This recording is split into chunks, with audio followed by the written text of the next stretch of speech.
Gandhi ji was responsible for the डिवाइडेशन of India and Pakistan. मतलब भारत के बंटवारे के लिए गांधी जी ही रिस्पॉन्सिबल थे। कहते हैं कि जिसको वहाँ जाना हो तो वहाँ चला जाइए, जिसको यहाँ रहना हो तो यहाँ रहिए। ये देश बना बाद में। मैं मानता ये हूँ पूरा पहले हिंदुस्तान था। हाँ, मैं कुर्बानी वगैरह में भी देखता हूँ तो उसमें भी मुझे अच्छा नहीं लगता, लेकिन आप आज के इन्वेस्टर को क्या मैसेज देना आप लोग चाहेंगे? वो लोग इन सब ब्रेनवाश चीज़ों से बचें और ज़रूरत है देश के इन्वेस्टर को इन ब्रेनवाश चीज़ों से बचने की। इसके बंटवारे में कोई कारण था, कोई पॉलिटिकल इंटरेस्ट इसका मैं नाम नहीं लेना चाहूँगा, लेकिन आप लोग समझ जाएंगे कि इसका political interest as a power का था, मुझे सत्ता मिलनी चाहिए। तो सबसे पहले आज गांधी जयंती का दिन है, तो गांधी जयंती का आप सभी को शुभकामनाएं रहेंगे। एक मैसेज छोटा होने के नाते ये भी कहना चाहूँगी, हालांकि गांधी जयंती हमारे प्रधानमंत्री जी भी और एज ए इस मिशन में पैसे को पानी की तरह बहाया जा रहा है कि स्वच्छता के लिए मैं मानता हूँ कि स्वच्छता खुद रखा जाए तो काफ़ी हद तक कचरा नहीं फैलेगा। मैंने अंदर जितना भी विजिट किया मैंने काफ़ी जो लोग आए थे आसपास कचरा लगा दिए, खुद रिस्पॉन्सिबिलिटी लेते थे इतना इन जो सुबह से ही वर्क कर रहे हैं लोग, इन लोगों का भी इतना काम नहीं करना पड़ा। तो गांधी जयंती का दिन है तो मैं आप लोगों से थोड़ा गांधी जी के बारे में जितना मेरा नॉलेज है आपको बताएंगे भी, थोड़ा जानना भी चाहेंगे। तो सबसे पहला क्वेश्चन ये होगा कि मैं मानता हूँ कि किसी भी चीज़ को अति हानिकारक होता है, प्रो लेवल पर नहीं ले जाना चाहिए, कोई चीज़ बैलेंस पे होना चाहिए। क्योंकि मैं देखता हूँ देश का इन्वेस्टर को ब्रेन वॉश करा जा रहा है हर मिशन में। जैसे आप देखेंगे कि कुछ प्रो लेवल पे मुस्लिज्म में भी ब्रेन वॉश करते हैं लोग, कुछ हिंदुज़म में मैं देखता हूँ ब्रेन वॉश करते हैं। जैसे कि लोग रिस्पॉन्सिबल ठहराते हैं कि Gandhi ji was responsible for the डिवाइडेशन of India and Pakistan. मतलब भारत के बंटवारे के लिए गांधी जी ही रिस्पॉन्सिबल थे, कितने लोग मानते हैं? तो इस बारे में आप लोगों का क्या ओपिनियन है? नहीं, गांधी जी रिस्पॉन्सिबल नहीं, उन्होंने ये किया था जो यहाँ पर रहना चाहें यहाँ रह सकते हैं, जिनको जाना मर्जी पे था, किसी को जबरदस्ती नहीं थी, जिनको जाना तो पाकिस्तान चले जाए, जिनको रहना उनका भाईचारा है समाज में, जो रहना चाहते हैं और जो अपना ये देश समझते हैं, अपना मुल्क समझते हैं। नॉलेज में तो यही आया है, नॉलेज में ये आया क्योंकि उस वक्त तो किसी को ज़बरदस्ती नहीं थी, अपनी मर्जी से अपने विचार से लोगों ने किया। जिसको जाना तो पाकिस्तान चले गए, जिनको रहना था अपने देश में, जिसको मोहब्बत हो अपने देश में रह गए, और वरना कोई किसी को ज़बरदस्ती तो थी नहीं, मेरा जहाँ तक मेरी नॉलेज है। और नहीं चाहते कि देश का बंटवारा हो। हाँ, तो वो हमेशा यही चाहते थे कि हमारा देश का मतलब बंटवारा न हो और सभी लोग एक में रहें। लेकिन जब ऐसी हालात आई तो गांधी जी ने कह दिया कि जिसको वहाँ जाना हो तो वहाँ चला जाइए, जिसको यहाँ रहना हो तो यहाँ रहिए। तो टोटल मुस्लिम लोगों ने बीच का रास्ता था और साधारण विचार था, अच्छा विचार था, कोई जुल्म इस्लाम नहीं था, वो कोई यानी किसी पे कोई जुल्म नहीं था। वो अपने विचार से अपने समझ से जो अच्छा समझे उन लोग उस वक्त उन्होंने ऐसा किया। देखिए, मैं जहाँ तक पढ़ा हूँ देखा हूँ कि कोई भी चीज़, कोई भी इंसान जहाँ तक मेरी ओपिनियन से जहाँ पैदा हो गया किसी भी कीमत को उस ज़मीन को छोड़ना नहीं चाहिए। बिल्कुल बिल्कुल, वो एज ए बिल्कुल सच्ची बात है, बहुत ही अटैच्ड होता है, बहुत ज़्यादा मोहब्बत हो जाती है, बहुत ज़्यादा। हाँ, कोई भी इंसान मजबूर हो जाता है को छोड़ करके पाकिस्तान नहीं जाना चाहेगा। चाहे मैं आप मानिए तो मैं वैसे तो किसी भी चीज़ को प्रो लेवल पे सपोर्ट नहीं करता हूँ। ऐसे देखिए तो मैं थोड़ा सब चीज़ को बैलेंस में देखना चाहता हूँ, कोई भी चीज़ प्रो लेवल पे नहीं होनी चाहिए। कोई भी चीज़ कोई भी सपोर्ट नहीं करना चाहेगा कि अपने देश को छोड़ करके विदेश में जाए। कोई भी देश की बात जैसे कोई भी इंसान, ये विदेश बना बाद में। मैं मानता ये हूँ पूरा पहले हिंदुस्तान था। हाँ, लेकिन दरअसल में इसका बंटवारा होने के बाद में तब एक नाम रखा गया पाकिस्तान। पहले ये हिंदुस्तान ही था। देखिए, बाद में नाम रखा गया। पाकिस्तान को नाम रखने वाले जो इंसान थे उनका भी नाम चौधरी रहमत अली नाम था, उन्होंने पाकिस्तान का नाम रखा। इस देश के बंटवारे में कोई कारण था तो एक पॉलिटिकल इंटरेस्ट इसका मैं नाम नहीं लेना चाहूँगा, लेकिन आप लोग समझ जाएंगे कि इसका political interest as a power का था, मुझे सत्ता मिलनी चाहिए। तो इसमें किसी का दोष मेरे मानने में नहीं है, लेकिन बहुत लोग हिंदुज़म में मैं देखता हूँ प्रो लेवल के हिंदू लोग हैं, कुछ झंडा लेके घूमेंगे, कुछ मुस्लिम में है। तो मैं मानता हूँ किसी भी चीज़ को आप रैली निकालेंगे तो रैली वगैरह में मेनली मैं जानता हूँ, देखिए मैं थोड़ा मुस्लिम के बारे में भी पढ़ा हूँ कि रैली वगैरह का मेन उद्देश्य होता है पब्लिक को एक मैसेज दिया जाए, एक अच्छा मैसेज दिया जाए। रैली में ये नहीं होता है कि आप प्रो लेवल का हिंदुइज्म गाना चलाइए, प्रो लेवल का डीजे चला दीजिए मुस्लिम का, और लाठी डंडा लेते हुए ये रैली का मतलब नहीं है। रैली का मतलब है आप पब्लिक को एक मैसेज दीजिए। हाँ, एक मैसेज देने मतलब रैली का मतलब यही है कि अपना मैसेज पहुंचाना है। मैसेज पहुंचा, ये नहीं कि रास्ते को रैली के नाम पे रास्ते को ब्लॉक कर दीजिए, और वो क्या है कि एम्बुलेंस वगैरह भी ना जा पाए, सबको ब्लॉक कर दीजिए और डिस्टर्ब कर दीजिए एक दिन। मैं स्ट्रांगली जो ये चलता है डीजे वगैरह, इससे यहाँ हार्ट पे दिक्कत होता है, बहुत बहुत ज़्यादा और ओल्ड एज में जो होता है वो इस डीजे वगैरह से हार्ट अटैक से भी लोग मर जाते हैं, लेकिन कोई नोटिस नहीं करता है बूढ़े हैं भाई मर गए। तो ये सब चीज़ें मैं मानता हूँ कि अथॉरिटी को बैन करना चाहिए, एक लेवल पे चलाइए। अब मैसेज दे रहे हैं, बेहतर चीज़ है, मैसेज दीजिए, क्योंकि पब्लिक को मैसेज की और सही रास्ते की ज़रूरत है। हर चीज़ को अल्टरनेट कर दिया जाता है, उसको बदल दिया जाता है। और एक चीज़ और, मैं एक क्वेश्चन है कि बहुत लोग नाथूराम गोडसे को हिंदुइज्म में सपोर्ट करते हैं कि Nathuram was responsible for the assassination of Gandhi. हाँ, तो वो बहुत लोग उसको एज ए क्या बोलते हैं कि लीडर सपोर्ट करते हैं, भगवान मानते हैं। उन्होंने अच्छा किया, तो उन्होंने अच्छा किया। क्या आप इस चीज़ को अच्छा मानते हैं? हमारी नज़र में तो अच्छा नहीं है। किसी की हत्या करना अच्छा नहीं। देखिए, मेनली मैं चाहे वो बुद्धिज़्म हो, जैनिज़्म हो, हिंदुइज्म हो या मुस्लिम, किसी भी चीज़ को जब आपने पैदा नहीं किया, बनाया नहीं, तो उसे मारने का आपको कोई अधिकार नहीं। ठीक है। मैं कुर्बानी वगैरह में भी देखता हूँ, तो उसमें भी मुझे अच्छा नहीं लगता, लेकिन पता नहीं उसके पीछे मैं थेसिस नहीं जानता हूँ, तो उस पर ओपिनियन नहीं बनाना चाहूँगा, माफ़ी है।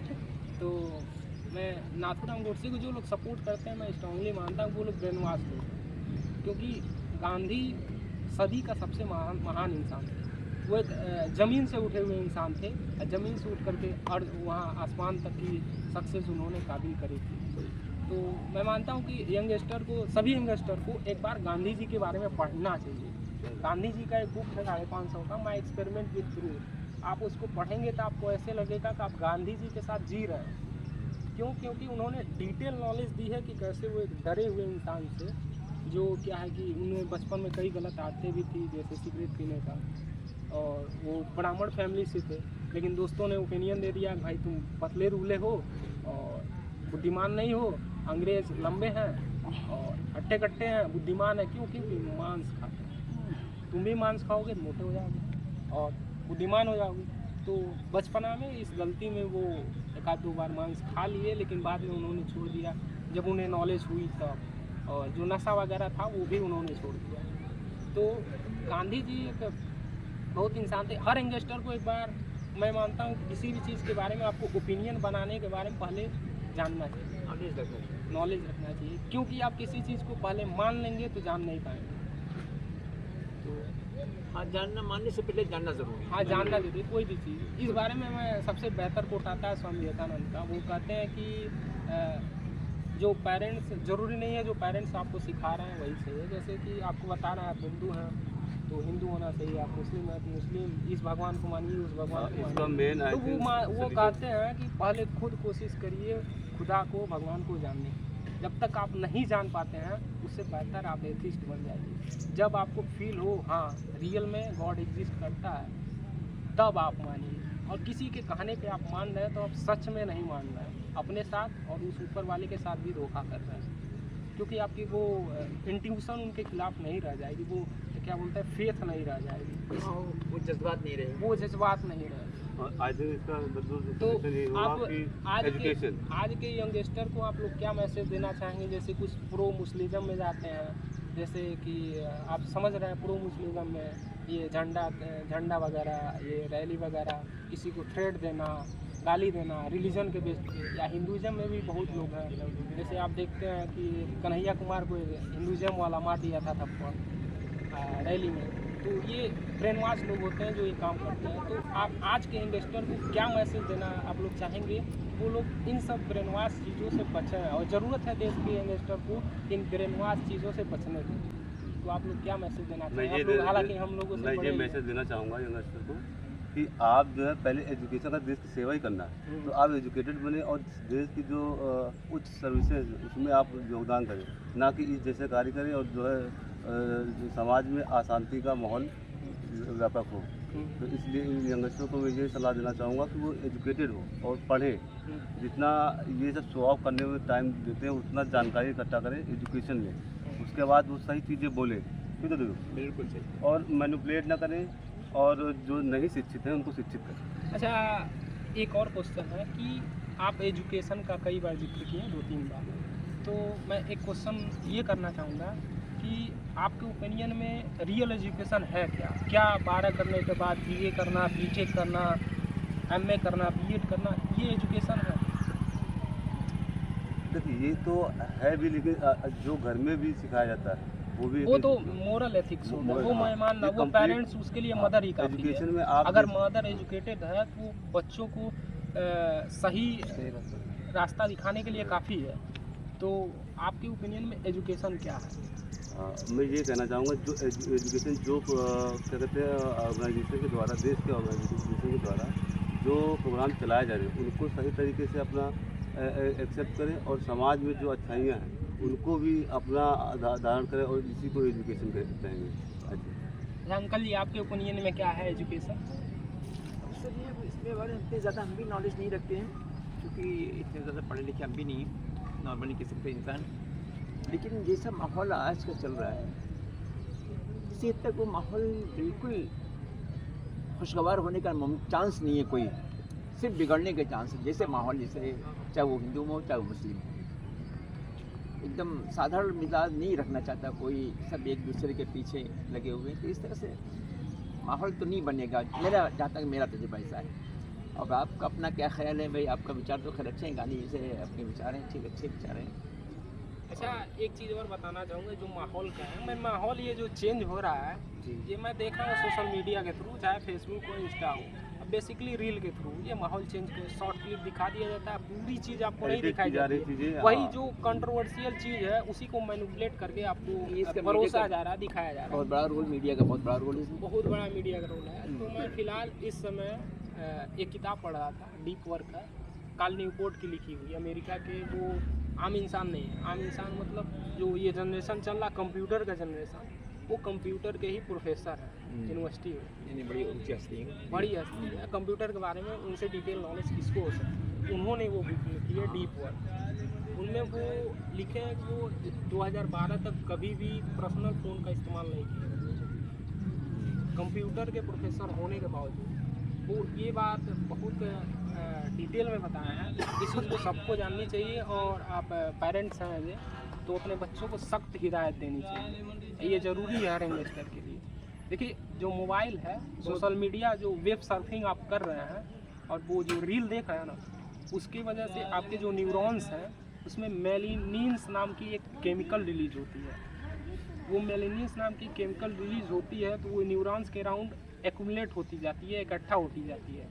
और वो कब होती है? जब आप डीप वर्क करते हैं, किसी चीज़ पे कॉन्सेंट्रेटेड हो करके लॉन्ग समय तक काम करते हैं, तो वो मेलानिन ज़्यादा से ज़्यादा वहाँ इकट्ठी होती जाती है, जिस वजह से उस काम में आपका परफेक्शन बढ़ता जाता है, उस स्किल को आप बेहतर तरीके से सीख पाते हैं। जब ये स्किल आप सीख लेते हैं तो आपको कह दिया जाए कि आपको 10 घंटे बैठ के पढ़ना है तो आप 10 घंटे बिना डिस्ट्रैक्टेड होके पढ़ेंगे, क्योंकि आपके अंदर मेलानिन नाम के जो केमिकल्स हैं वो ज़्यादा एक्यूमुलेट हो चुके हैं।